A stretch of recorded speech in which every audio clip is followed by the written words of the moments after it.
The polished mahogany table gleamed under the chandelier's soft light, reflecting the faces of my family members as they leaned forward in anticipation. Outside, rain lashed against the windows of Thornfield Manor, providing a suitably dramatic backdrop for what was about to unfold. I sat in the furthest corner of the room, partially hidden behind Uncle Edward's imposing frame, trying to make myself as inconspicuous as possible. Grandfather Elias Montgomery had been many things during his 87 years on Earth: business tycoon, philanthropist, art collector, and notoriously difficult patriarch. What he had never been was predictable. Even in death, as we gathered for the reading of his will, the tension in the room suggested everyone expected one final surprise from the man who had built Montgomery Industries from nothing into a global empire. Mr. Harrington, the family attorney whose association with grandfather dated back more than 50 years, adjusted his wire-rimmed spectacles and cleared his throat. The subtle sound silenced the room immediately. "Thank you all for gathering today," he began, his voice carrying the gravitas appropriate for the occasion. "As executor of Elias Montgomery's last will and testament, I will now proceed with the reading." My cousins Victoria and James exchanged knowing glances across the table. They had always been the favorites, Victoria with her business degree from Harvard, and James with his uncanny ability to charm investors. My three uncles, Edward, Robert, and Philip, maintained careful poker faces, though Uncle Philip's fingers drummed an impatient rhythm on the armrest of his chair. I had no illusions about my standing in the family hierarchy. As the only child of my father, grandfather's youngest son who had committed the unforgivable sin of marrying my mother, a struggling artist with no family connections, I had always been relegated to the footnotes of Montgomery family history. After my parents' death in a car accident when I was 12, I had been reluctantly taken in by Uncle Edward, more out of obligation than affection. Now, at 25, I managed the archives at the Montgomery Foundation, a position far removed from the corporate boardroom where the real power resided. It was a role that suited my introverted nature and love of history, but it was certainly not one that granted me any significant standing in the family. As Mr. Harrington methodically worked through the preliminaries of the will, I noticed Aunt Diane's gaze flickering toward me, her expression a mixture of pity and something else I couldn't quite identify. She quickly looked away when our eyes met. "Now to the distribution of assets," Mr. Harrington announced, and the room grew impossibly quieter. Mr. Harrington proceeded through the will with methodical precision. Various properties were distributed among my uncles: the vacation home in Aspen to Uncle Philip, the villa in Tuscany to Uncle Robert, and the beach house in the Hamptons to Uncle Edward. Valuable art pieces were designated for specific family members or donated to museums. Charitable bequests were outlined with characteristic generosity. With each pronouncement, heads nodded in satisfaction or disappointment, depending on the recipient. Regarding Montgomery Industries, Mr. Harrington continued, and the atmosphere in the room shifted perceptibly. This was the heart of the matter, the global corporation worth billions that had been grandfather's life's work. 40% of voting shares shall be distributed to Edward Montgomery, with an additional 30% divided equally between Robert and Philip Montgomery, he read, confirming what everyone had expected. Uncle Edward, the eldest son and current CEO, would maintain control, with my other uncles receiving significant but non-controlling interests. The remaining 30% of shares, Mr. Harrington continued, shall be distributed as follows: 15% to Victoria Montgomery and 15% to James Montgomery, in recognition of their demonstrated commitment to the company's future. My cousins maintained appropriately solemn expressions, though the slight upturn of Victoria's lips betrayed her satisfaction. At 32, she was already Chief Strategy Officer, while James, 2 years younger, headed international expansion. Their paths to the corporate suite had been meticulously planned since childhood. Mr. Harrington continued with minor bequests, family heirlooms, watches, and jewelry distributed among various relatives. My name remained conspicuously absent, though this came as no surprise. I caught several glances in my direction, some sympathetic, others carrying the faint trace of smugness that accompanies confirmed expectations. Additionally, Mr. Harrington continued, the sum of $1 million shall be placed in trust for Alexandra Bennett, to be used exclusively for educational purposes and living expenses, while she pursues further academic credentials, should she choose to do so. A token inheritance, generous by ordinary standards but minimal in the context of the Montgomery fortune. Several family members exchanged knowing looks, a few offering me tight smiles that suggested this outcome was both expected and appropriate. A pat on the head, a gentle nudge toward the door. Continue your quiet academic life, dear Alexandra, and don't trouble yourself with family business. This concludes the specific bequests outlined in the will, Mr. Harrington announced, shuffling his papers into a neat stack. The remainder of the estate will be transferred to the Montgomery Family Trust under the terms previously established. A subtle release of tension rippled through the room. Everything had proceeded according to expectations. The Montgomery legacy would continue along its predetermined path, power remaining firmly in the hands of those who had been groomed to wield it. Uncle Edward cleared his throat. Thank you, Mr. Harrington, for your thorough handling of my father's affairs. I believe I speak for the entire family when I say, Excuse me, Mr. Harrington interrupted, an unprecedented breach of protocol that caused Uncle Edward's eyebrows to rise sharply. There is, in fact, a final clause to Mr. Montgomery's will. The attorney removed a sealed envelope from his briefcase, one I hadn't noticed before.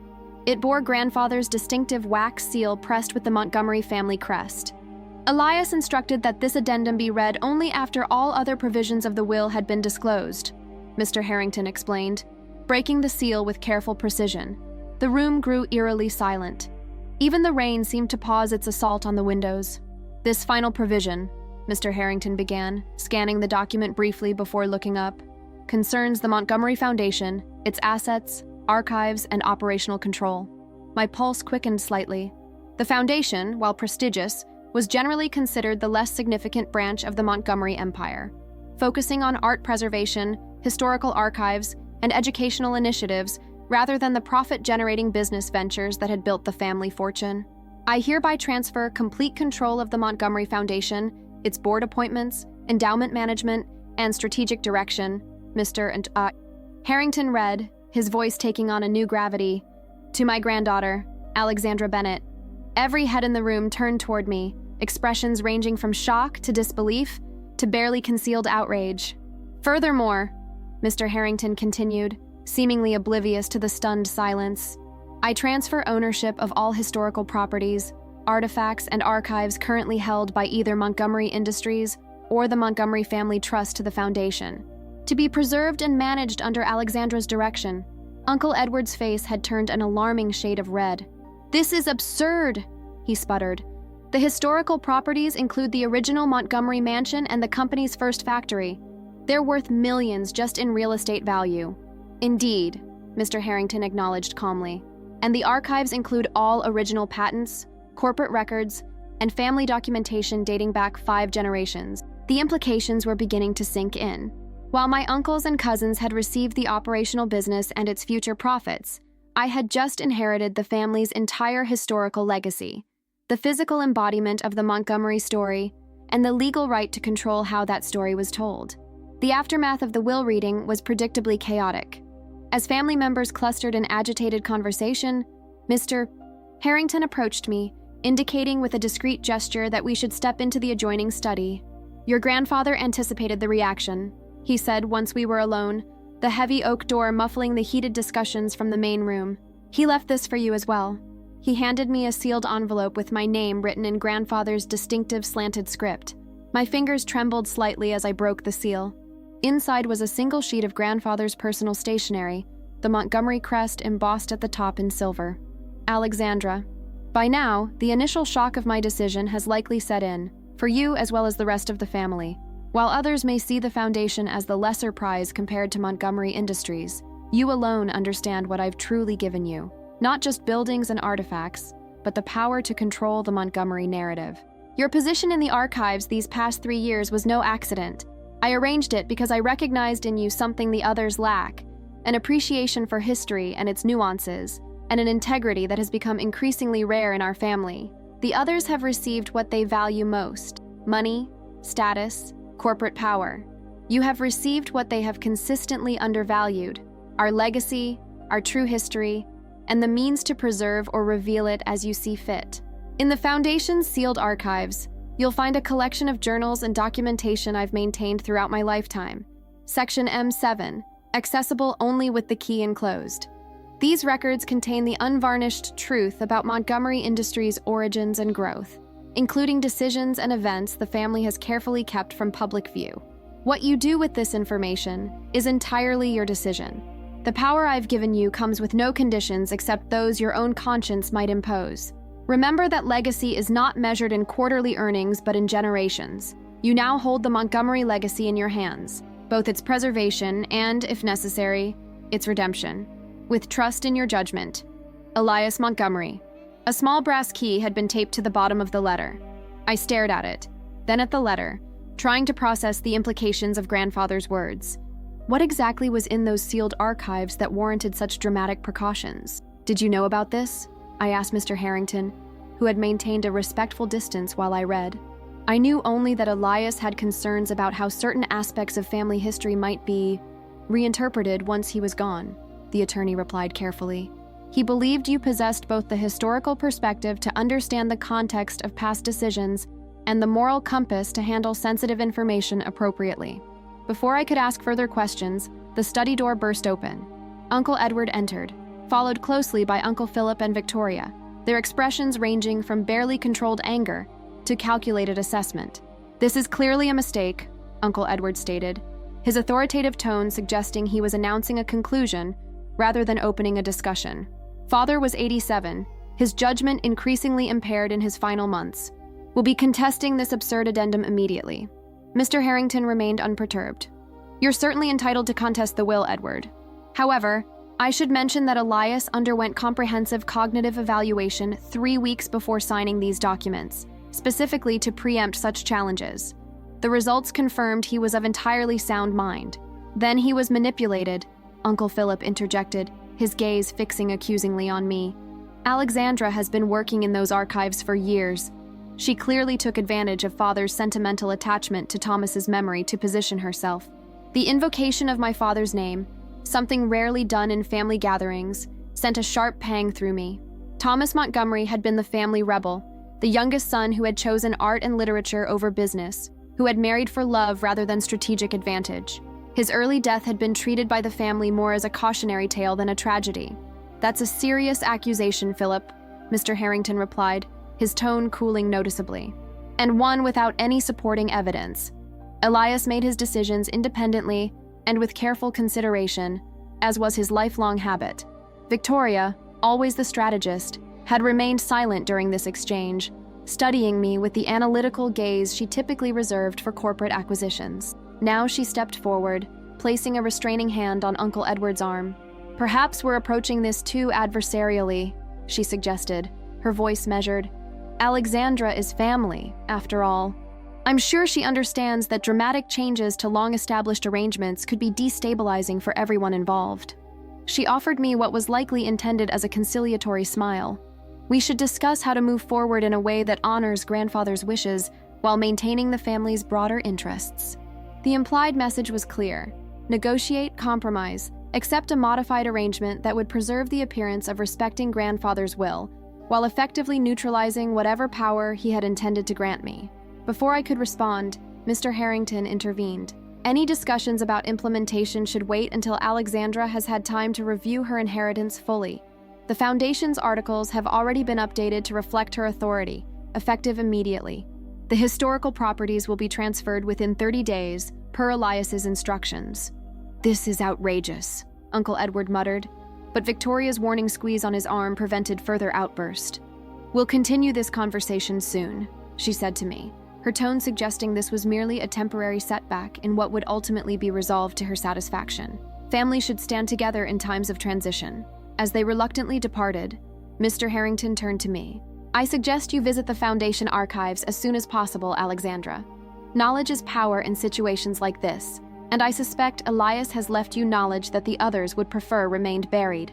The Montgomery Foundation occupied a stately brownstone in the city's historic district, its understated elegance belying the value of the cultural treasures it contained. As I approached the building the following morning, I was struck by how differently I perceived it now. No longer simply my workplace, but an institution I was suddenly responsible for directing. Mrs. Winters, the Foundation's administrative director, who had efficiently managed daily operations for over 2 decades, greeted me with uncharacteristic deference. "Mr. Harrington called to explain the changes, Ms. Bennett. Or should I say Ms. Montgomery now?" "Alexandra is still fine, Mrs. Winters," I replied, uncomfortable with the formality from someone who had mentored me since I'd joined the foundation. "As you wish." She handed me a thick folder. "These are the current board member profiles, major donor information, and ongoing project summaries. Things you'll need as director." Her expression softened slightly. "Your grandfather updated me on his plan several months ago. He was quite confident in his choice." This revelation surprised me. "Grandfather discussed this with you before finalizing his will?" She nodded.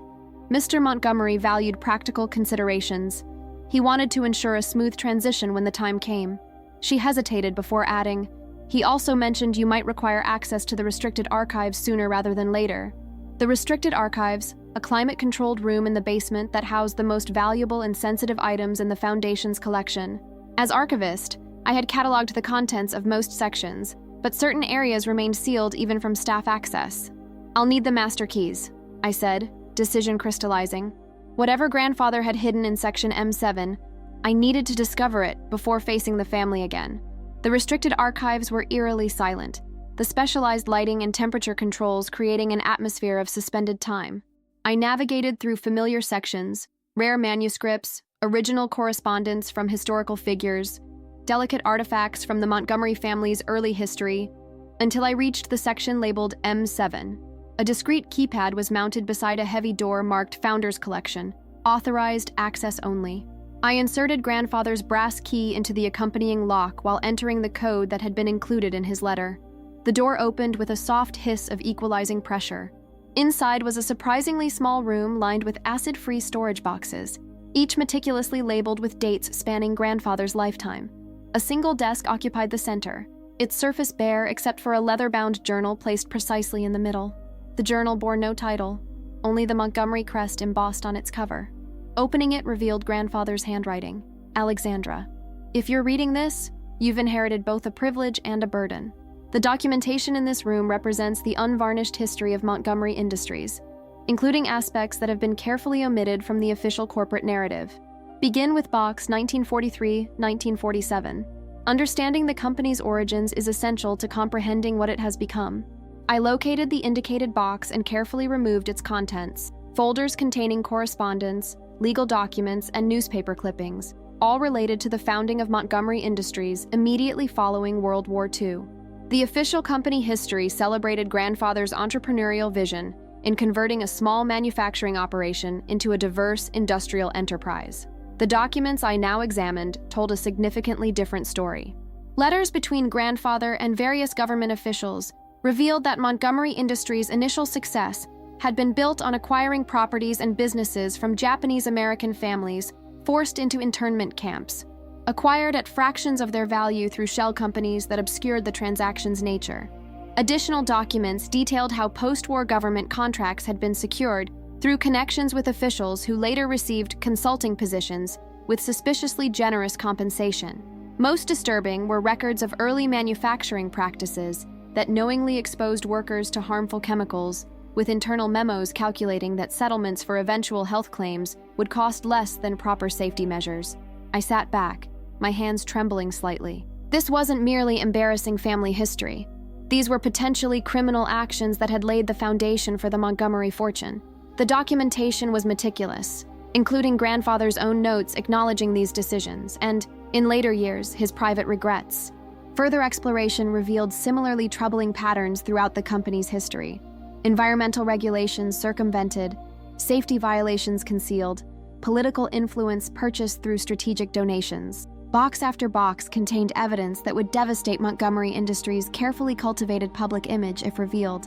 The most recent materials addressed current operations, including detailed analysis of offshore manufacturing facilities where working conditions violated the company's public commitments to ethical labor practices. Grandfather had compiled evidence that Uncle Edward and the board were fully aware of these violations, but had consistently chosen profit margins over reform. As I reviewed these materials, the magnitude of what grandfather had entrusted to me became increasingly clear. He hadn't merely given me control of the foundation and historical properties.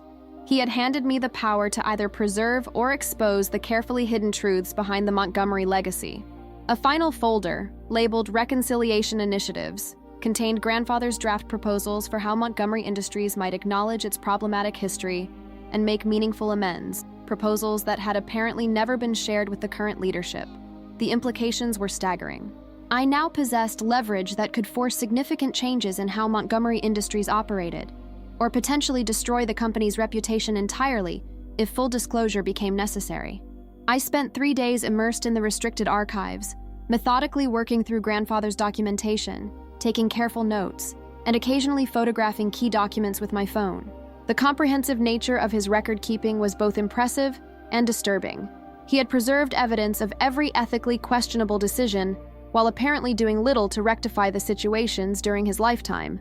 On the evening of the 3rd day, as I was preparing to leave, Mrs. Winters appeared at the archive entrance. "Victoria Montgomery is here to see you," she announced, her neutral tone not quite concealing her disapproval. "She's waiting in the conference room." Victoria had exchanged her usual corporate attire for a more casual but equally expensive ensemble, clearly aiming for an appearance of relaxed familiarity. She rose as I entered, greeting me with a warmth that had never characterized our previous interactions. "Alexandra, thank you for making time," she said, gesturing toward the chair across from her. "I thought it might be good for us to speak privately, cousin to cousin, without the intensity that Uncle Edward brings to discussions." "That's thoughtful of you," I replied carefully, maintaining what I hoped was an inscrutable expression. "What did you want to discuss?" "Your inheritance, of course," she smiled, leaning forward slightly. "I'm not sure you've been given adequate context for what grandfather's decision means, both for you and for the family as a whole." She proceeded to outline, in reasonable and measured tones, the practical complications created by separating the foundation and historical assets from Montgomery Industries. The intertwined nature of family history and corporate identity, the potential for conflicting narratives, the risk to donor relationships if the foundation's direction changed dramatically. "We've always operated as a unified family enterprise," she emphasized, "different branches working toward common goals. Grandfather's unusual decision threatens that harmony, presumably unintentionally." I listened without interruption, studying my cousin with newfound perspective. Victoria had always been the family diplomat, the one who could present self-serving agendas as logical necessity. In the past, I had admired this skill. Now, aware of what lay in grandfather's archives, I recognized it as something more calculated. "What exactly are you proposing?" I asked when she finally paused. "A collaborative approach," she replied smoothly. "You maintain titular control of the foundation, with appropriate compensation and recognition, while strategic decisions are made jointly with the family council. The historical properties would be managed through a shared trust arrangement, preserving their value while allowing appropriate commercial utilization where beneficial." Translation: I would become a figurehead. The family would retain actual control, and the historical properties would remain available for corporate exploitation while I received enough money to make my cooperation worthwhile. "And the archives?" I asked, watching her carefully. Something flickered briefly in her eyes. Concern, perhaps, or calculation. "The family archives are, of course, valuable historical resources. They should be professionally managed with appropriate access protocols." "They already are professionally managed," I pointed out. "That's been my job for 3 years." "Of course," she acknowledged with a dismissive wave. "I meant that certain sensitive materials, old corporate records, private correspondence, should perhaps be reviewed by legal counsel before any cataloging decisions are made.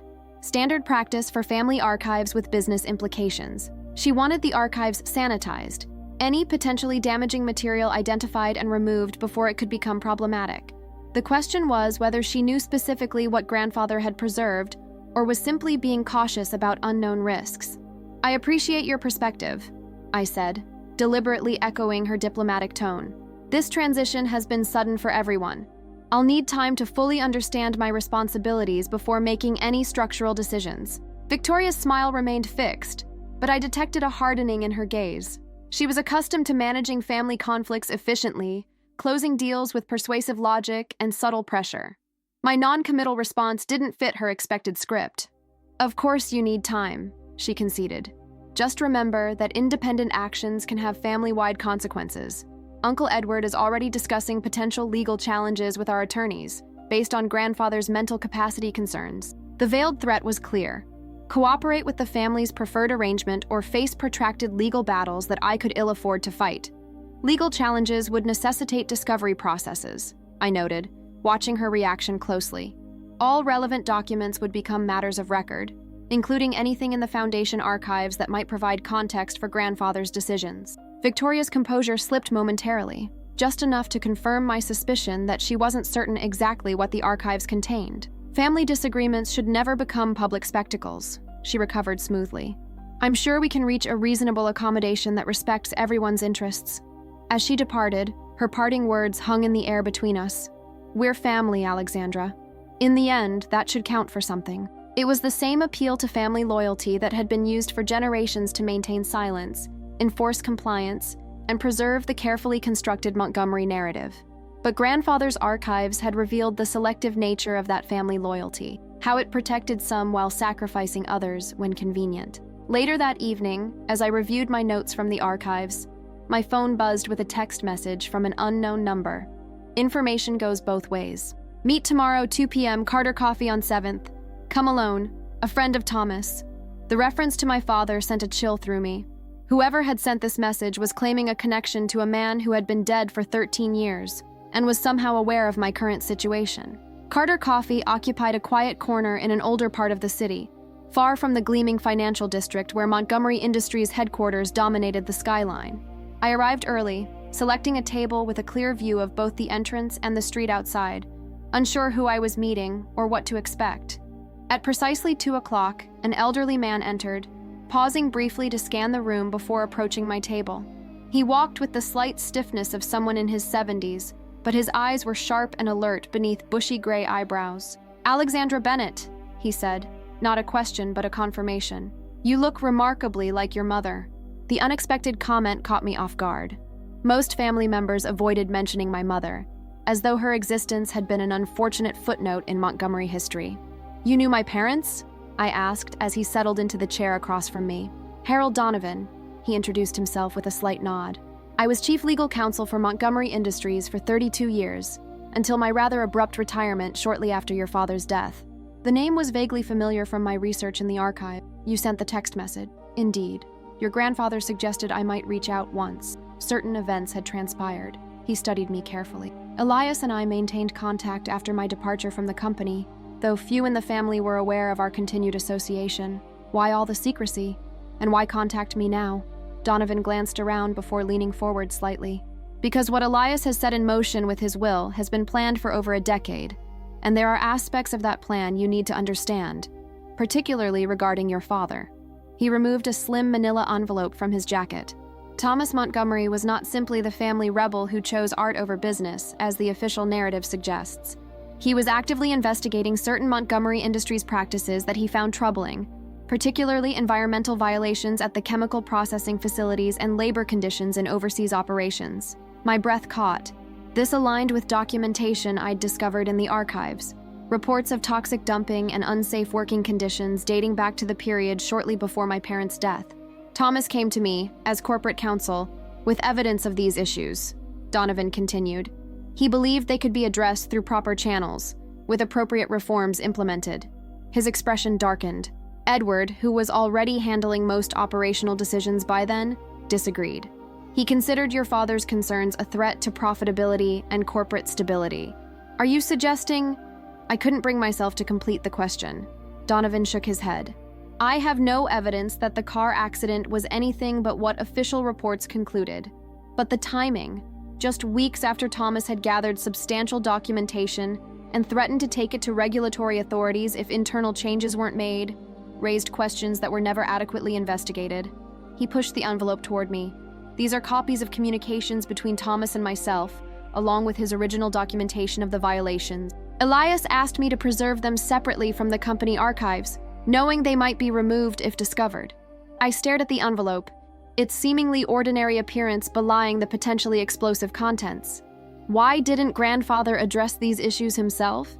He was still chairman when my father died. "Elias was a complicated man," Donovan replied, his tone suggesting deep familiarity with my grandfather's character. "He built the company through practices that were considered acceptable in his era, but became increasingly problematic as standards evolved. By the time Thomas raised these concerns, Elias was caught between recognizing the legitimacy of his son's ethical stance and protecting the company he had spent his life building. So he did nothing," I concluded, a new bitterness coloring my perception of grandfather's legacy. "Not nothing. Donovan corrected. He began documenting everything, preserving evidence of decisions made and actions taken, creating the archive you've now inherited. And he made another crucial decision after your parents' death. What decision?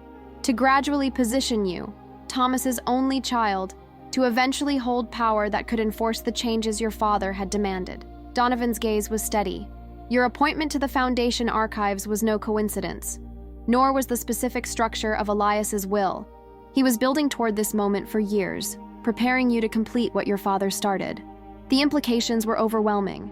What I had interpreted as a surprising last-minute decision by grandfather now appeared to be the culmination of a carefully orchestrated long-term strategy, one designed to place the Montgomery family's hidden history in my hands, along with the institutional authority to determine how that history would be addressed. There's more you should know, Donovan continued. The historical properties transferred to the Foundation include the original manufacturing facility where some of the worst environmental contamination occurred. The documentation in those archives could trigger regulatory investigations, class action lawsuits from affected communities, and significant financial penalties for Montgomery Industries. Which explains why Uncle Edward is so desperate to regain control, I murmured, pieces falling into place. Precisely. This isn't merely about family harmony or divided authority. It's about potential legal liability that could run into hundreds of millions. He leaned forward again. But it's also an opportunity to address historical wrongs in a way that honors your father's original intention, not to destroy the company, but to reform it.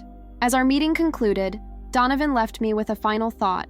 Elias wasn't able to choose between his company and his principles during his lifetime. Instead, he created a situation where you would be forced to make that choice for him, and perhaps for the entire Montgomery legacy. The morning meeting of the Montgomery Foundation board had been scheduled weeks before grandfather's death, but its timing now seemed providential. As the newest and suddenly most powerful person in the room, I felt the weight of 11 pairs of eyes as I took my seat at the head of the conference table.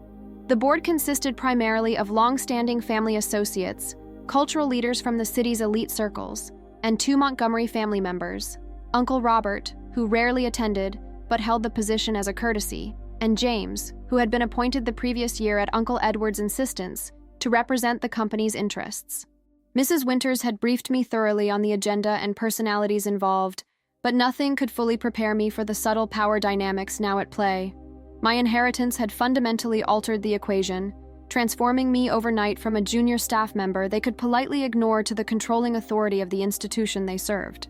Before we addressed the standard agenda, I began once preliminary courtesies had been observed. I'd like to discuss the Foundation's future direction in light of recent changes. James straightened in his chair, his expression carefully neutral, though his posture suggested alertness. As Edward's proxy, he would undoubtedly report every detail of this meeting back to headquarters. As you're all aware, my grandfather's will has placed the Foundation under my direction, along with the historical properties and archives previously held by Montgomery Industries or the Family Trust. This transition creates both opportunities and responsibilities that will require thoughtful consideration. I outlined my initial priorities: a comprehensive assessment of the Foundation's current programs, evaluation of the historical properties' preservation needs, and development of improved public access to appropriate archival materials. Each point was deliberately non-controversial, focusing on responsible stewardship rather than dramatic changes. The board members responded with cautious approval, though I noted several exchanging glances when I mentioned the archives. James remained attentive but contributed little, clearly there to observe rather than participate. As the meeting progressed through standard business matters, I used the opportunity to assess which board members might be potential allies, which were likely loyal to the family's traditional power structure, and which might be persuadable, depending on how events unfolded. Near the meeting's conclusion, James finally spoke up.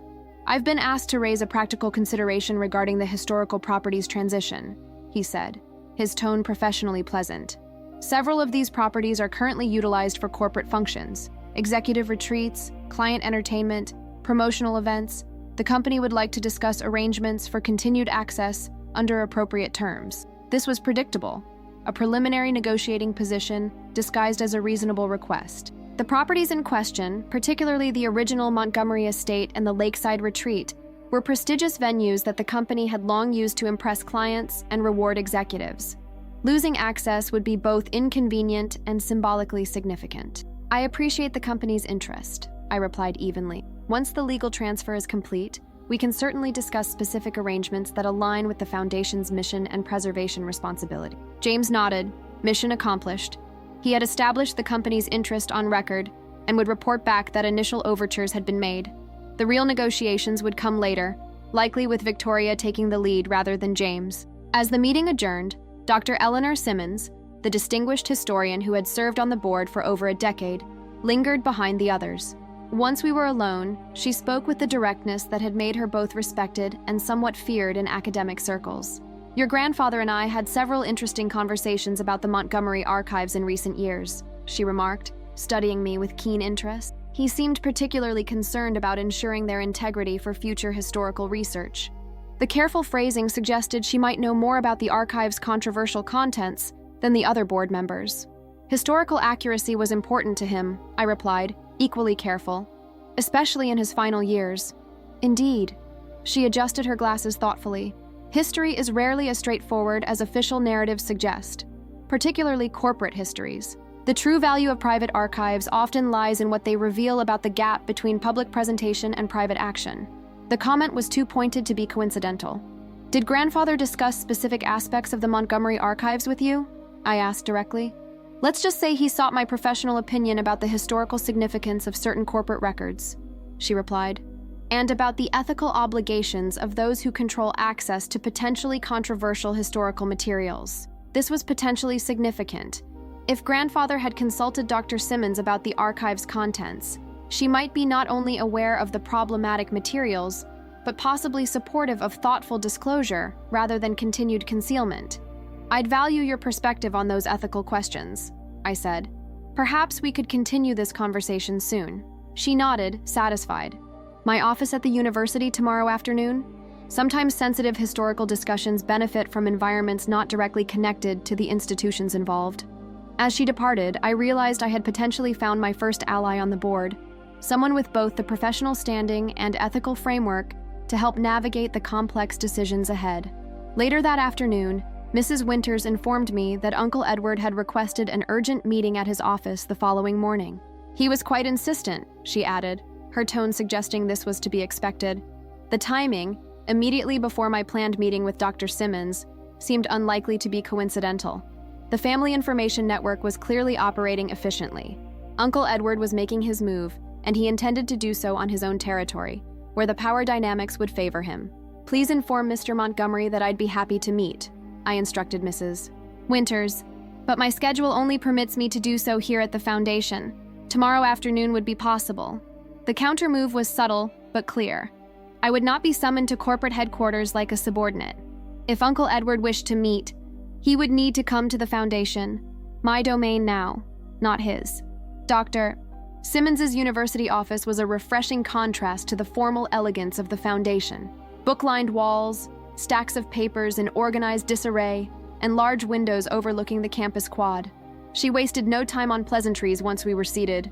Your grandfather showed me selected documents from the restricted archives about 18 months ago, she began, removing her glasses to clean them methodically. Specifically, materials related to Montgomery Industries' early land acquisitions, environmental practices in the 1960s-70s, and certain overseas labor arrangements. May I ask why he shared these with you? I asked, surprised by her directness. He claimed to be considering a comprehensive corporate history project and wanted my assessment of how certain aspects might be contextualized. She replaced her glasses, fixing me with a penetrating gaze. But his real concern became evident through his questions. He wanted to understand how historical accountability might be achieved without destroying the institution in the process. This aligned perfectly with Donovan's account and the Reconciliation Initiatives folder I discovered in the archives. Grandfather had been seeking a path toward acknowledgement and remedy without triggering the company's collapse. Did he reach any conclusions? I asked. Not definitive ones. But he was drawn to models where institutions confronted problematic histories through truth-telling, meaningful restitution, and structural reforms to prevent recurrence. She leaned forward slightly. Alexandra, your grandfather placed you in an extraordinary position, one where you hold not just historical evidence, but effective leverage over the company's public identity and legacy. The question is, what do you intend to do with that leverage? It was the central question I had been grappling with since discovering the archive's contents. The documents provided power that could be wielded in multiple ways: as a threat to force corporate reforms, as evidence for regulatory actions or lawsuits, or even as material for public exposure that might significantly damage the Montgomery reputation. I'm still determining the most responsible approach, I admitted. The potential consequences are significant regardless of which path I choose. Dr. Simmons nodded approvingly. That recognition alone distinguishes your thinking from how most would approach such power. Consider this. Historical accountability rarely emerges from binary choices between complete exposure and continued concealment. The most effective reckonings occur through carefully structured processes that balance truth-telling with opportunity for institutional reform. Our conversation continued for nearly 2 hours, exploring historical examples of corporate accountability, institutional ethics, and the complex interplay between historical truth and present consequences. Dr. Simmons didn't advocate for any specific approach, but offered frameworks for thinking about the responsibilities inherent in controlling historical narratives. As I departed, she offered a final observation. Your grandfather created this situation because he ultimately couldn't resolve his own moral conflict between pride in what he'd built and recognition of the means through which it was accomplished. He's placed that conflict in your hands now, perhaps because he believed you could achieve the resolution he couldn't. Her insights accompanied me back to the foundation, where I found Uncle Edward waiting in the reception area, his impatience barely concealed beneath a veneer of professional courtesy. The requested afternoon meeting had clearly been rescheduled to accommodate his own priorities. "Alexandra?" He greeted me with forced warmth. "I apologize for arriving early. Meetings at headquarters concluded sooner than expected." Mrs. Winters cast me a meaningful glance. She had clearly not been informed of any schedule change. Uncle Edward was attempting to establish control of the interaction through this small power play. "No problem at all," I replied smoothly, "though I do have another appointment shortly. Shall we make the most of the time we have?" I led him not to the formal conference room, but to my modest office, where the space constraints and lack of imposing furniture subtly neutralized the physical presence he typically used to dominate conversations. The slight narrowing of his eyes suggested he recognized the tactical choice. "I'll be direct," he began once seated, his tone shifting to the authoritative cadence he employed in board meetings. "This situation your grandfather has created is untenable for all concerned. The division of historical assets from operational ones creates unnecessary complications and potential conflicts that serve no one's interests." It was essentially Victoria's argument, but delivered as a declaration rather than a diplomatic overture. Uncle Edward had never been one for subtle persuasion when direct authority could be exercised. "I'm still assessing the full scope of my new responsibilities," I replied, maintaining an outwardly receptive expression. "There are certainly complex considerations involved. The most efficient resolution is straightforward," he continued as if I hadn't spoken. "The foundation should remain focused on its traditional cultural and charitable activities, with historical properties and archives returned to appropriate corporate management through a negotiated transfer agreement. You would, of course, receive fair compensation and could maintain your position overseeing the foundation's cultural programs." The offer was simultaneously more direct and less generous than Victoria's. Where she had suggested shared control and figurehead status, Uncle Edward was essentially proposing to buy back what grandfather had given me, returning me to a subordinate role with slightly better compensation. "What specific concerns do you have about the current arrangement?" I asked, watching his reaction carefully. His jaw tightened almost imperceptibly.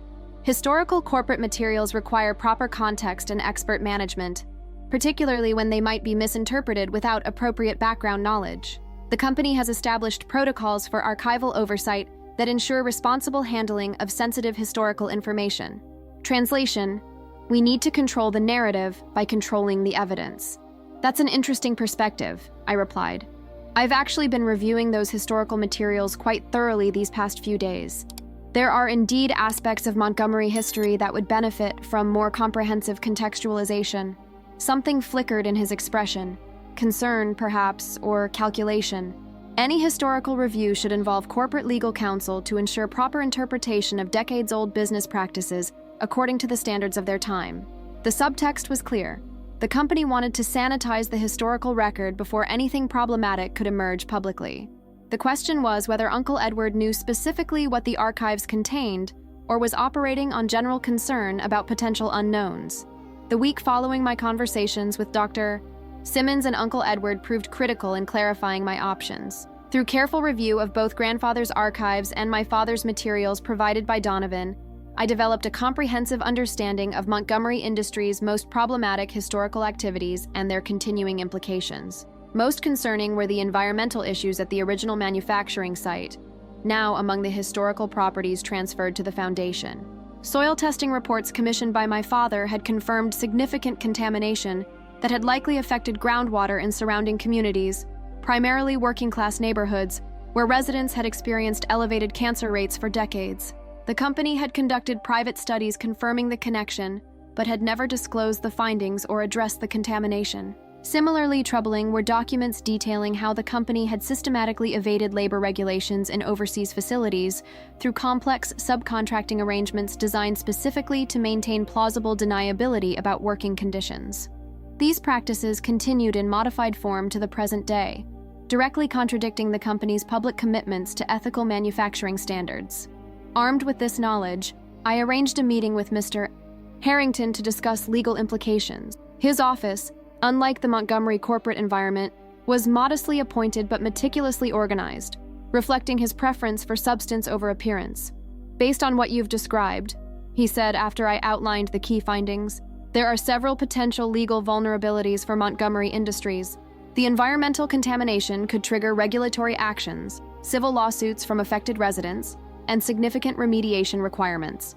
The labor practices raise compliance issues under various international trade agreements and could damage government contracts that require ethical supply chain certifications. What about my legal position? I asked. Now that I'm aware of these issues through the archives, do I have any obligation to disclose them? That's a complex question, he replied thoughtfully. As Foundation Director, your primary fiduciary duty is to that institution, not to Montgomery Industries. However, intentional concealment of ongoing environmental hazards could potentially create liability if you take no action and harm continues. And if I chose to use this information to pressure the company for reforms, Mr. Harrington considered this carefully. Properly handled, that would be within your rights. The key would be approaching it as a good faith effort to address legitimate historical issues rather than as leverage for personal gain. Documentation of your decision-making process and objectives would be advisable. The conversation confirmed what I had been increasingly coming to believe.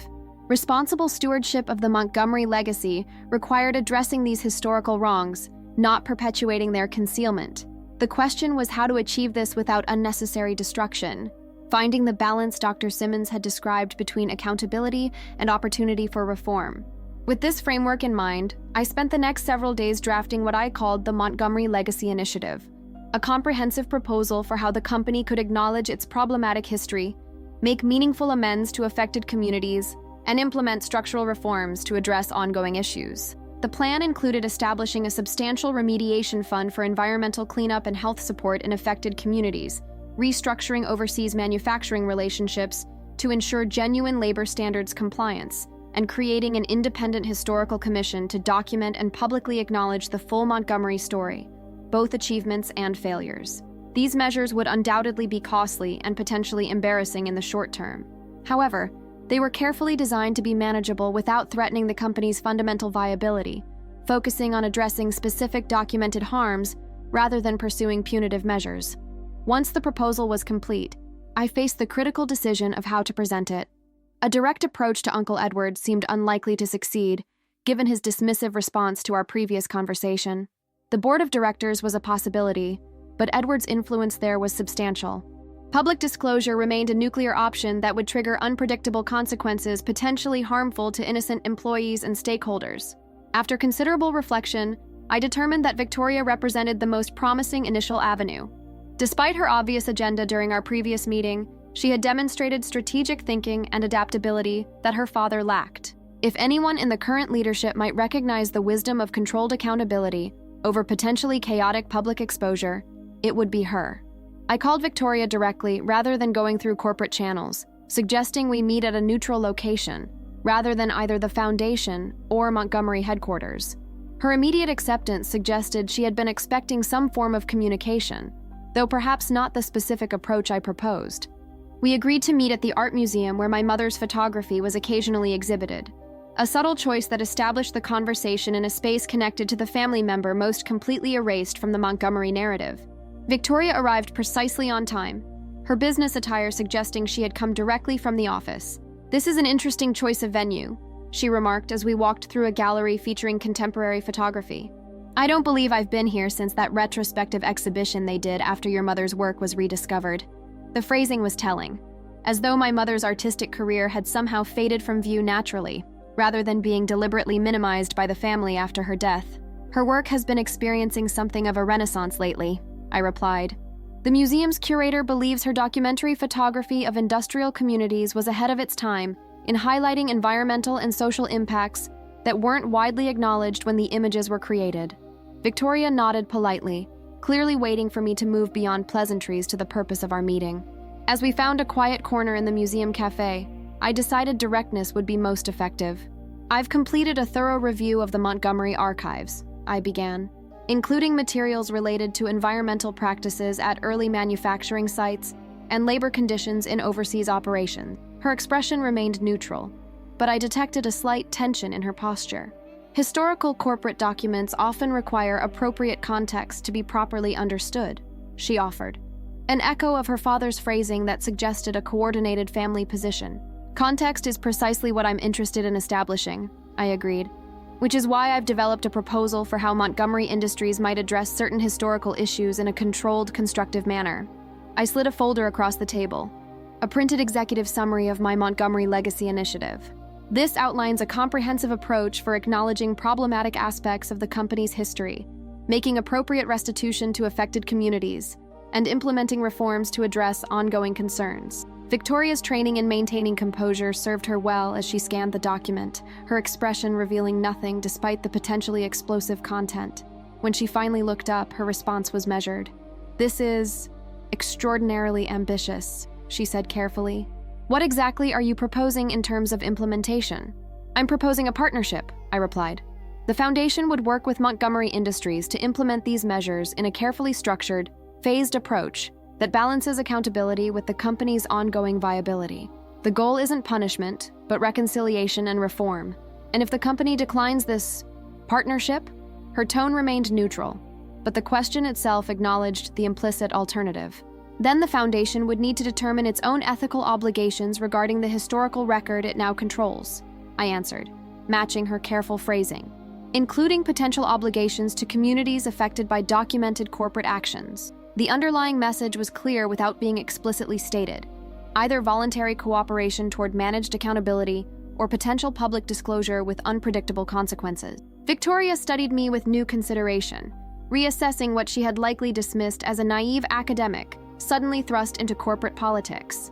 "You've thought this through more thoroughly than I anticipated," she finally said. "I'll need to review this in detail before discussing it with the appropriate parties." "Of course," I agreed. "I should mention that I've prepared a more comprehensive version with supporting documentation from the archives.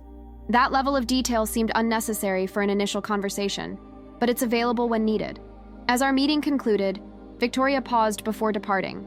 "You know this won't be received well by certain family members," she said, a slight emphasis suggesting she was primarily referring to her father. "I understand that change is difficult," I acknowledged, "but sometimes the most responsible stewardship of a legacy requires addressing its complexities rather than simply preserving its preferred narrative." She nodded, a hint of unexpected respect in her expression. "You really are Thomas's daughter, aren't you?" He used to say almost exactly the same thing. The comparison to my father, especially coming from Victoria, who had rarely acknowledged him in my presence, caught me off guard. Before I could respond, she had turned to leave, the proposal folder tucked securely in her designer bag. Whether this represented a genuine opening for constructive engagement or merely a tactical retreat to develop a counter-strategy remained to be seen. But the initial exchange had established important parameters. I had demonstrated both knowledge of specific problematic history and a thoughtful approach to addressing it rather than simply wielding it as a weapon. The ball was now in the Montgomery court, with Victoria likely to play a pivotal role in determining how the family and company would respond to this unexpected challenge from the previously overlooked granddaughter who now controlled their historical narrative. 3 days passed with no response from Victoria or any other family member. The silence was neither surprising nor particularly concerning. Corporate decision-making, especially on matters with significant financial and reputational implications, rarely proceeded quickly. I used the time to continue my work at the foundation, focusing on regular operations while carefully documenting all archive-related activities to establish a clear record of my approach to the sensitive materials. On the fourth day, Mrs. Winters interrupted my review of a conservation proposal for one of the historical properties. "James Montgomery is here to see you," she announced. "He doesn't have an appointment but says it's important family business." The choice of emissary was interesting. Not Victoria continuing our conversation, nor Edward asserting direct authority, but James, whose role in the family business focused primarily on international expansion rather than core operations or strategy. "Please send him in," I replied, quickly organizing my notes to present a composed workspace. James entered with the casual confidence that characterized his public persona, though I detected a certain wariness in his assessment of the office and my position within it. Unlike Edward's obvious discomfort with the foundation environment or Victoria's calculated diplomacy, James projected an affable ease that had always made him the most approachable of my cousins. "Alexandra," he greeted me with a warm smile that almost reached his eyes. "Sorry to drop in unannounced. I was in the neighborhood for a meeting and thought it might be good for us to chat informally." The calculated casualness suggested a deliberate strategy, an attempt to establish a more personal connection than the clearly negotiative stance Victoria had taken or Edward's authoritarian approach. "Always time for family," I replied with matching pleasantness. "What brings you by?" He settled into the visitor's chair, adopting a relaxed posture that nonetheless allowed him to observe me carefully. "Victoria shared your proposal with the executive team yesterday. It's generated quite a bit of discussion, as you might imagine." "I expected it would," I acknowledged. "It addresses some significant historical issues that have implications for the company's current operations and public positioning." James nodded thoughtfully. "That's actually why I wanted to speak with you directly. The family's initial reaction has been mixed. Uncle Edward sees it as essentially a hostage situation, historical documentation being used to force concessions. Victoria recognizes the potential for a more constructive approach, but has concerns about precedent and financial impact." "And your perspective?" I asked, curious about his role in this family dynamic. "I'm interested in sustainable solutions," he replied after a moment's consideration. "My division focuses on international growth, which increasingly requires demonstrating genuine commitment to ethical practices and corporate responsibility. A thoughtful approach to addressing historical issues could potentially strengthen our position rather than weaken it."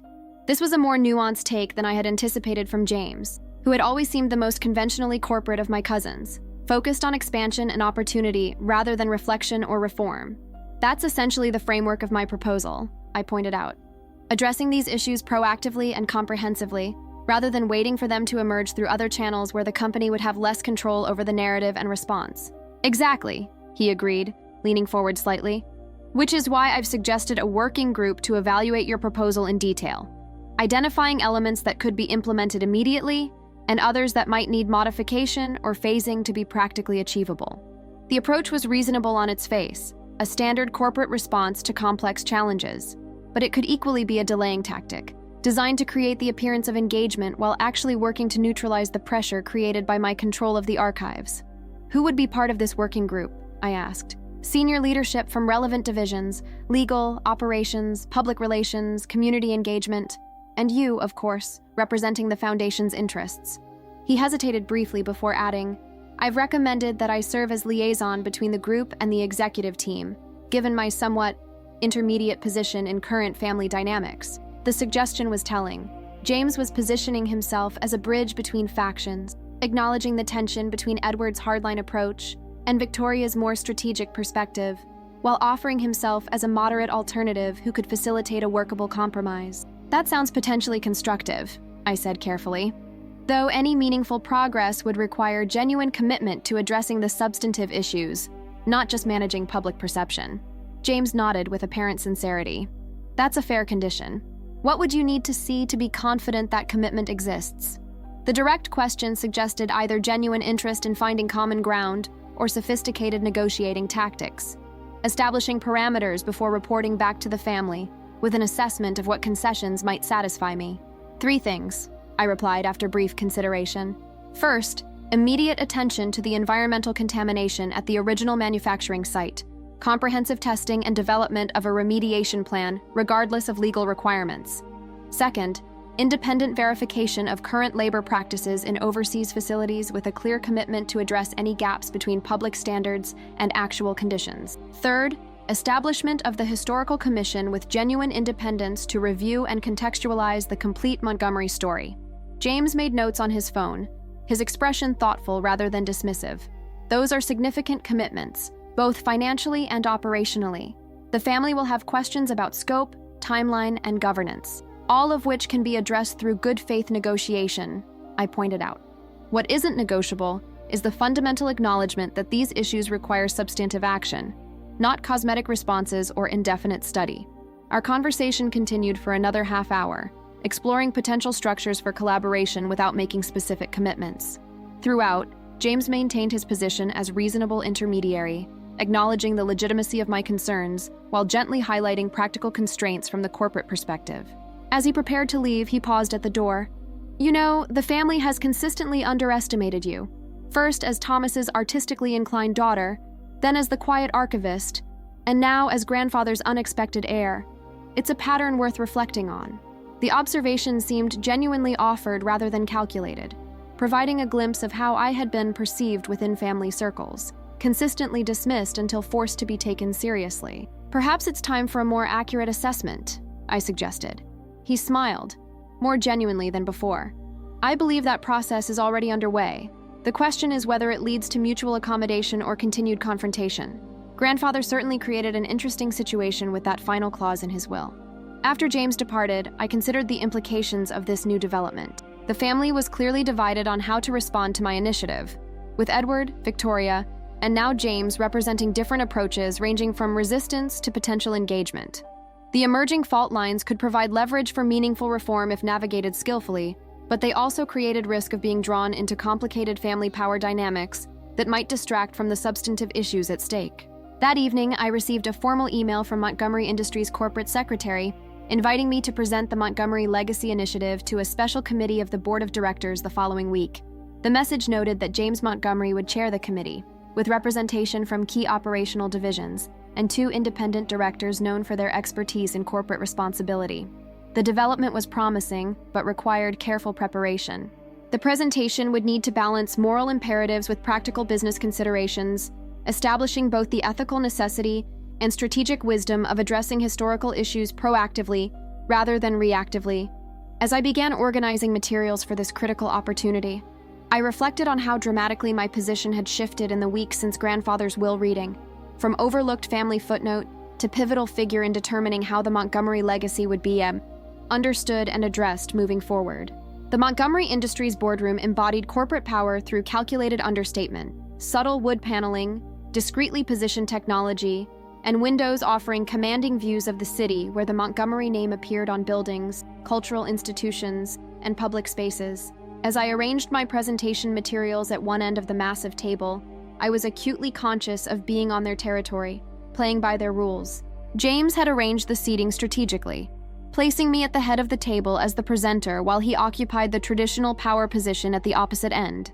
The committee members filled both sides: legal counsel, operations executives, public relations directors, and the 2 independent board members with corporate responsibility backgrounds.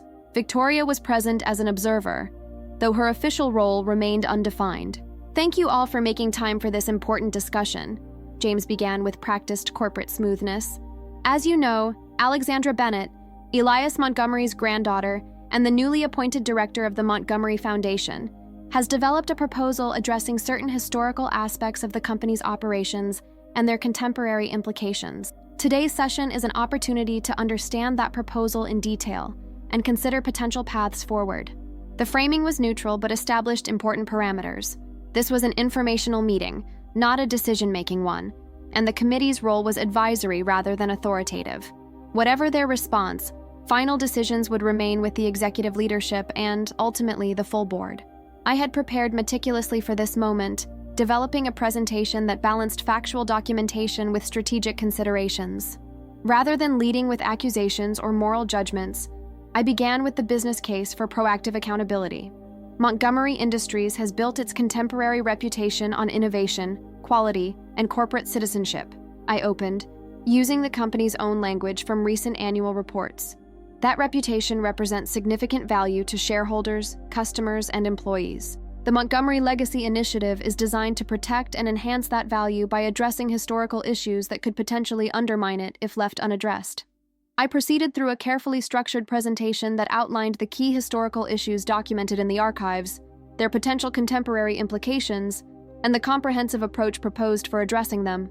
Throughout, I emphasized that the goal was not punitive exposure, but constructive reconciliation, creating a model for how corporations could acknowledge problematic history while demonstrating genuine commitment to different standards moving forward.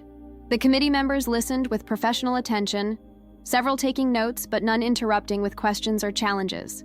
Their disciplined restraint suggested preparation. They had likely been briefed on both the proposal and potential company responses before the meeting.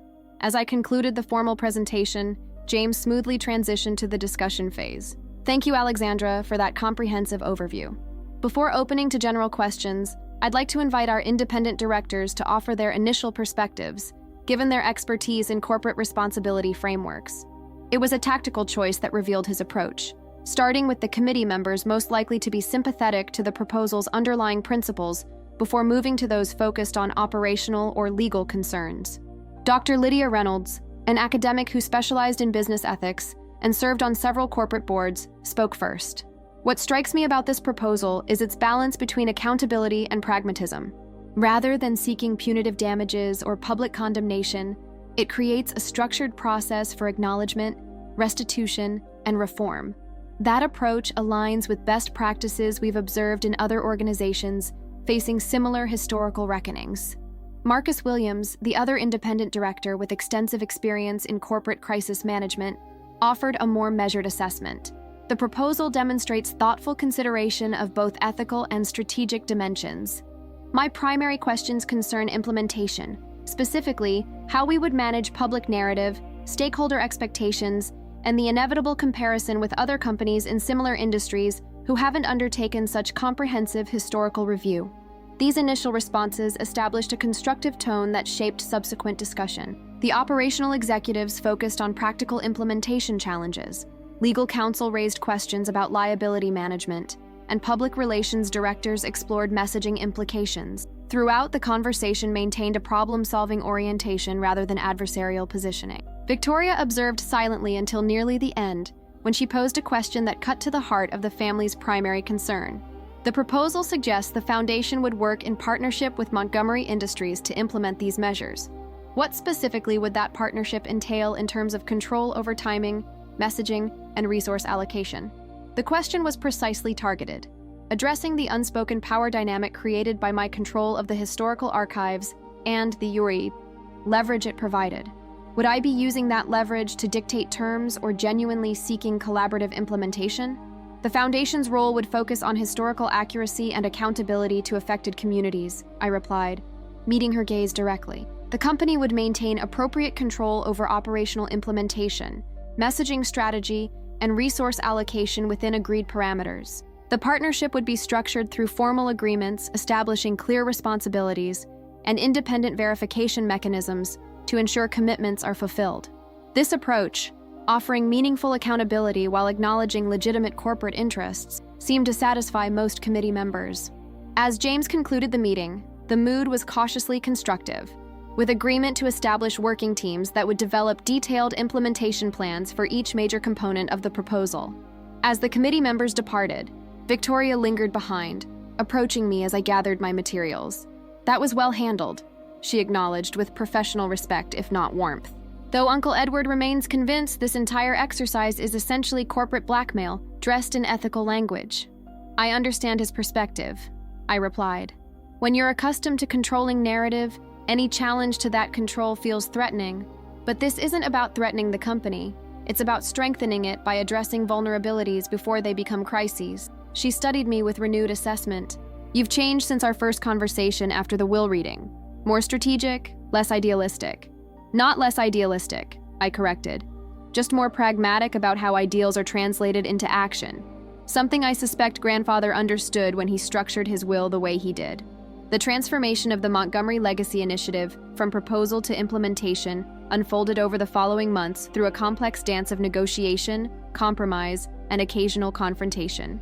The working teams established after the board committee meeting developed detailed plans for each major component, with regular progress reports to both corporate leadership and the foundation board.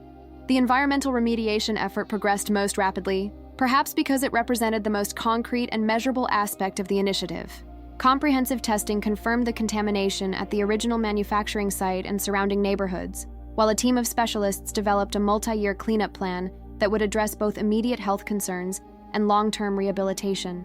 More challenging was the Overseas Labor Practices Review, where resistance from operational managers and concerns about competitive disadvantage created obstacles to meaningful reform. Here, James proved unexpectedly valuable as an advocate, positioning improved labor standards as essential for accessing certain international markets where ethical sourcing was increasingly prioritized by regulators and consumers. The Historical Commission faced the most significant resistance, particularly from Uncle Edward, who viewed any public acknowledgement of problematic past practices as an unacceptable risk to the Montgomery reputation. The compromise eventually established a phased approach, beginning with internal documentation and education, followed by controlled disclosure to affected communities, and culminating in appropriately contextualized public exhibitions and publications after sufficient remediation efforts were underway. Throughout this process, the power dynamics established by grandfather's will provided essential leverage when corporate interests pushed for cosmetic rather than substantive measures. While I rarely needed to explicitly invoke my control of the historical archives, its implicit presence ensured that agreements were honored and commitments fulfilled when internal resistance emerged. 6 months after the initial presentation, the Montgomery Legacy Initiative had progressed from concept to active implementation, with measurable advances in all key areas. The Foundation's quarterly board meeting provided an opportunity to update directors on this progress and its implications for the institution's evolving role. The partnership with Montgomery Industries has established a new model for how historical accountability can be pursued constructively, I explained to the board, which now included several new members with expertise in relevant areas. The Foundation is positioning itself not as an adversary, but as a facilitator of responsible corporate citizenship through honest engagement with historical realities. Dr. Simmons, who had been instrumental in developing the Historical Commission's methodologies, nodded approvingly. This approach creates a framework that other institutions might adapt for similar situations, acknowledging problematic histories while creating pathways toward meaningful remedy rather than simply assigning blame. The most significant development came after the formal meeting concluded, when James requested a private conversation. We walked through the Foundation's small but meticulously maintained garden, a space that offered both privacy and neutral territory. The executive committee met yesterday to discuss succession planning, he began, his tone deliberately casual, though the topic was anything but. Uncle Edward has been resistant to establishing a clear timeline for leadership transition, but recent events have accelerated those conversations. By recent events, he clearly meant the structural changes precipitated by the Legacy Initiative, which had altered power dynamics within the company and created new accountability mechanisms that challenged Edward's traditional authority. Victoria has been the presumed heir apparent for years, I noted. Has that changed? James was quiet for a moment, choosing his words carefully. The presumption is being reconsidered in light of evolving corporate priorities. Victoria's approach, like Uncle Edward's, emphasizes traditional metrics of success: market share, profit margins, competitive positioning. Recent experiences have suggested the company may need leadership equally focused on stakeholder relationships, ethical positioning, and sustainable practices. The implication was clear. James himself was positioning as an alternative succession candidate, one whose support for the Legacy Initiative had demonstrated appreciation for dimensions beyond pure profit maximization. That sounds like a significant shift in thinking, I observed neutrally. It reflects recognition that the business environment is changing, he replied. Consumers, investors, and regulators increasingly demand corporate behavior that aligns with broader social values. Companies that adapt proactively to those expectations will ultimately outperform those that resist them. His analysis was sound, though I wondered how much represented genuine conviction versus strategic positioning. James had always been adaptable, recognizing which way the wind was blowing and adjusting his sails accordingly. The family dynamics must be interesting, I commented, curious how this potential succession battle was playing out in private conversations from which I remained excluded. Tense but civil, he acknowledged with a slight smile. Uncle Edward remains convinced the legacy initiative represents capitulation to external pressure rather than strategic adaptation. Victoria acknowledges the need for evolution, but questions the pace and scope of change. The board is increasingly focused on which approach best positions the company for long-term success. What James didn't explicitly state but clearly implied was that my continued cooperation, or opposition, could significantly influence this leadership struggle. The power grandfather had granted through his will's final clause extended beyond historical accountability to potentially shaping Montgomery Industries' future direction. The foundation remains committed to the full implementation of the legacy initiative, I stated, deliberately avoiding any direct engagement with the succession question. Our primary interest is ensuring that historical issues are addressed substantively and that affected communities receive appropriate remediation and acknowledgement. James nodded, accepting my neutral positioning while understanding its implication. As we concluded our conversation, he made one final observation. Grandfather's decision to place the historical archives and properties under your control, rather than the company's, wasn't the sentimental gesture everyone initially assumed. It was a strategic realignment of power designed to force exactly the kind of transformation we're now experiencing. Perhaps, I acknowledged, or perhaps he simply believed that historical truth should be preserved without being subject to corporate interests. With grandfather, those interpretations aren't mutually exclusive, James replied with a knowing smile. He always operated on multiple levels simultaneously, much like you've done these past months.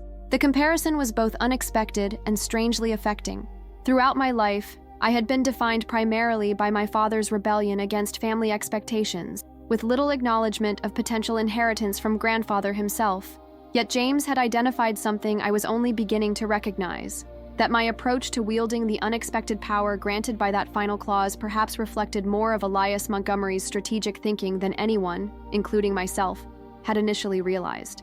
The first anniversary of grandfather's death arrived with a symmetry that seemed appropriate to his meticulous nature. Once again, the Montgomery family gathered at Thornfield Manor, though this time for a memorial service rather than a will reading. The intervening year had transformed both the family dynamics and my place within them. From overlooked archivist to consequential figure whose decisions had reshaped the Montgomery legacy in ways few could have anticipated when Mr. Harrington had cleared his throat and added that final, unexpected clause. The memorial had been my initiative, designed not merely as a family observance, but as the public launch of the Montgomery Historical Project, the culmination of the Historical Commission's work and the beginning of a new phase in how the Montgomery story would be presented to the world. The event would unveil a comprehensive exhibition documenting both the family's accomplishments and its more problematic chapters, housed in the restored original Montgomery mansion that had been among the historical properties transferred to the foundation. The guest list reflected this dual purpose: family members alongside community representatives from neighborhoods affected by historical contamination, corporate executives alongside academic historians, long-standing business associates alongside labor advocates who had documented overseas working conditions. This deliberate juxtaposition of traditionally separated spheres embodied the initiative's core principle, that genuine accountability required bringing different perspectives into direct conversation, rather than maintaining carefully segregated narratives. As guests moved through the exhibition spaces, they encountered a Montgomery history more complex and nuanced than the sanitized corporate version that had previously dominated public understanding. Grandfather's early acquisition of properties from interned Japanese-American families was acknowledged alongside his later philanthropic efforts. Environmental contamination was documented alongside technological innovations. Labor practices were examined alongside employment opportunities created. The exhibition culminated in a room dedicated to reconciliation efforts, detailed presentations of the environmental remediation project already underway, the labor standards reforms being implemented across global operations, and the community investment initiatives developed in consultation with affected neighborhoods. Rather than merely exposing historical wrongs, the exhibition emphasized the constructive responses that transformed acknowledgement into meaningful action.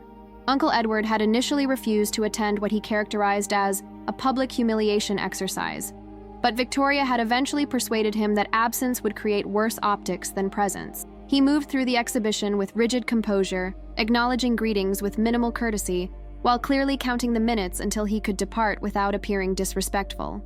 Victoria navigated the event with greater adaptability, engaging substantively with community representatives and expressing appropriate corporate commitment to continuing the remediation efforts. Her political skills served her well in this environment, though close observation revealed the calculated nature of her performance, strategic rather than genuine engagement. James, by contrast, appeared genuinely comfortable with the proceedings, moving easily between corporate associates and community representatives, discussing the historical exhibits with apparent interest rather than defensive posturing. Whether this reflected authentic evolution in his thinking or sophisticated adaptation to changing expectations remained difficult to determine. As the formal program began, I took my place at the podium, surveying the assembled guests who represented such diverse relationships to the Montgomery legacy. The past year had been a crash course in corporate politics, family dynamics, and the complexities of historical accountability, an education I had never sought, but had ultimately embraced as part of the responsibility grandfather had unexpectedly placed upon me. We gather today not only to remember Elias Montgomery as an individual, I began, but to consider the broader legacy he created through his business endeavors, philanthropic initiatives, and the family that continues his work. That legacy, like most human achievements, contains both accomplishments worthy of celebration and actions that require acknowledgement and remedy. From my position, I could observe the various family reactions. Edward's barely concealed discomfort, Victoria's calculated attentiveness, James's thoughtful consideration. More importantly, I could see the community representatives listening with cautious hope that acknowledgement would translate into continued action, the historians assessing whether this represented genuine reckoning or sophisticated public relations, the current Montgomery employees trying to reconcile company pride with newly revealed historical complexities. A legacy is not merely what we inherit, I continued, deliberately echoing phrasing from grandfather's letter, but what we choose to do with that inheritance. The Montgomery Legacy Initiative represents our commitment to addressing historical truths honestly, while creating a future that learns from rather than repeats past mistakes.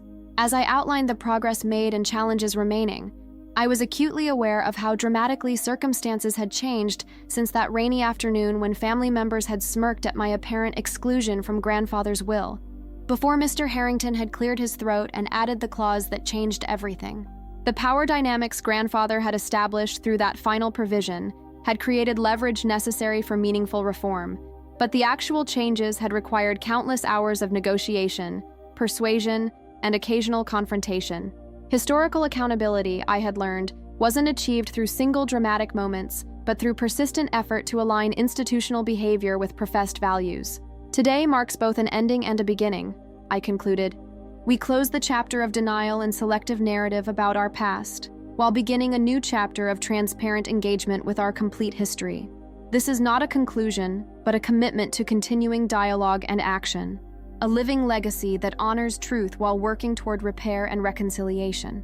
As the formal program transitioned to a community dialogue session, where Montgomery representatives would directly engage with affected stakeholders about remediation priorities, I stepped away from the podium. My official role complete, but my ongoing work just beginning. 2 years after that transformative will reading, I stood at the window of my office in the newly renovated Montgomery Foundation headquarters, watching as construction crews completed work on the environmental remediation project at the original manufacturing site. What had once been contaminated industrial land was being transformed into a combination of restored natural habitat, community green space, and educational facilities documenting both the environmental damage and the recovery process.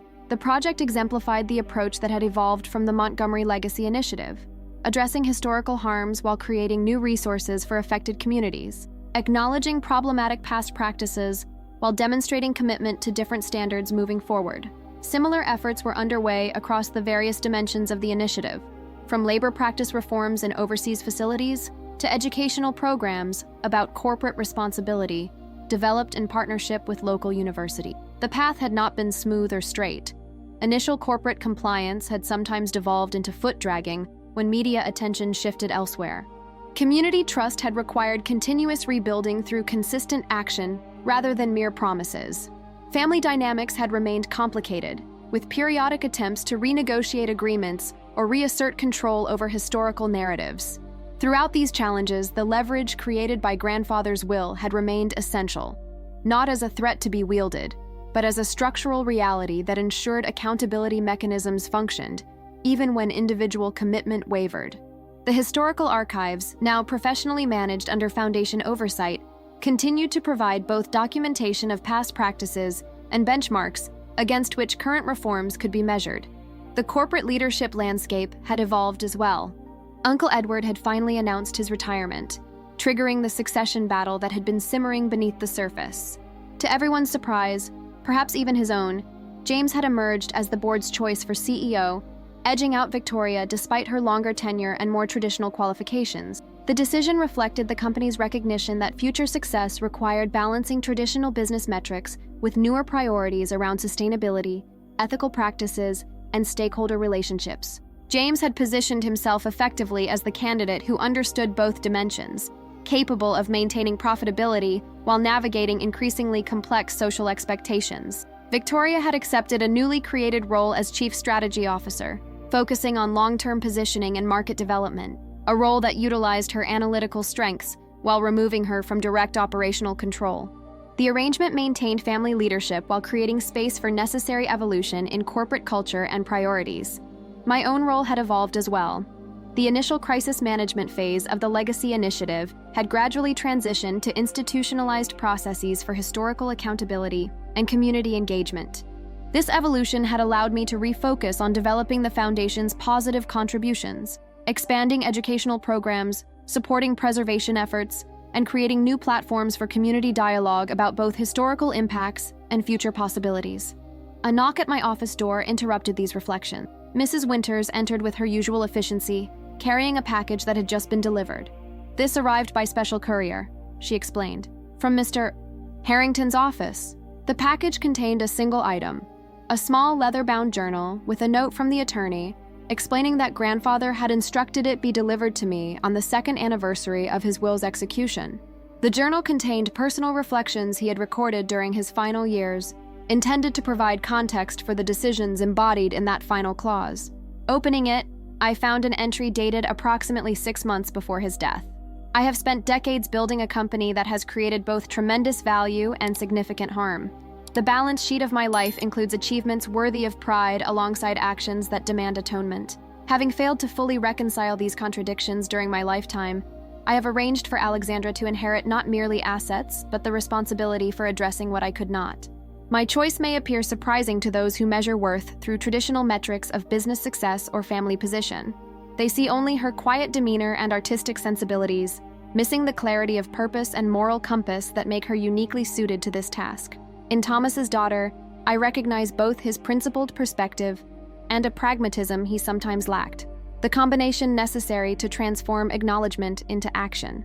The power I have arranged for her to hold through control of the historical record is not a punishment for the family, but an opportunity, a chance to address our problematic past before it undermines our future, to strengthen the Montgomery legacy by honestly confronting its complexities rather than maintaining increasingly unsustainable myths. When Mr.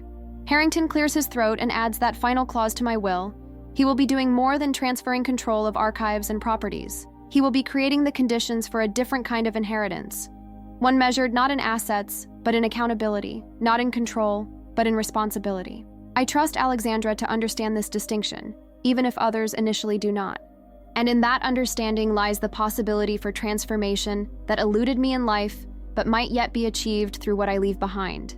As I closed the journal, I reflected on how thoroughly grandfather had understood both the family dynamics and my own character, seeing potential I hadn't recognized in myself until circumstances forced its development.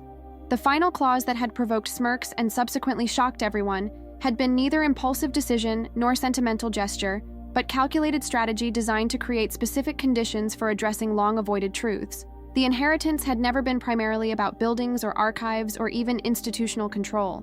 It had been about the opportunity to transform acknowledgement into action, to translate historical accountability into future responsibility. That ongoing work, imperfect, challenging, and necessary, was the true legacy created when the lawyer cleared his throat and added that final, unexpected clause.